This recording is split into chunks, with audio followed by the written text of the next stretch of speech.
Hello guys, welcome to back मूडचा. मी तुम्हाला सांगणार की बिग बॉसमध्ये झाली खूपच भयंकर बातमी. कारण तुम्हाला माहीत नसेल तर मी सांगतो की आपला सूरज दादा झालेला आहे बिग बॉसचा न्यू कॅप्टन. आणि कॅप्टन्सी टास्कमध्ये आपला सूरज दादा जिंकला आणि सगळे कंटेस्टंट जेवढे आहेत तेवढे खुश झाले आहेत आणि खूपच आपला झापूक डान्स करू लागला सूरज दादा. आणि एवढं हॅपी झाला की विचारू नका. आणि बिग बॉस स्टार्ट झाल्यापासून हा 5वा कॅप्टन आहे जो आपला कॅप्टन बनला बिग बॉस मराठी घराचा.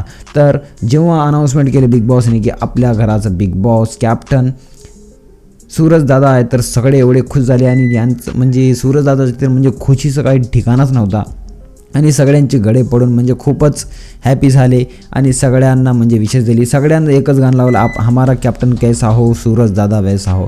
और त्याच्यानंतर आपले सूरज दादा जेव्हा फर्स्ट म्हणजे पाऊल टाकतात कॅप्टन्सी रूममध्ये, पाय पडतात रूमचे आणि घरामध्ये जाऊन सगळ्यांना नमस्कार करतात. आणि हे आता बघून जेवढे आपले कंटेस्टंट आहे, आपले बिग बॉस रितेश सर आणि बाकीचे सगळे सूरज दादांचे फॅन्स सगळे खुश झालेत. कारण की ते भाव आणि ती गोष्ट सगळ्यांना आवडली. तर तुम्हाला काय वाटतं की सूरज दादा आता बिग बॉसचे कॅप्टन बनले तर आता काय काय करणार आणि किती मजा येणार?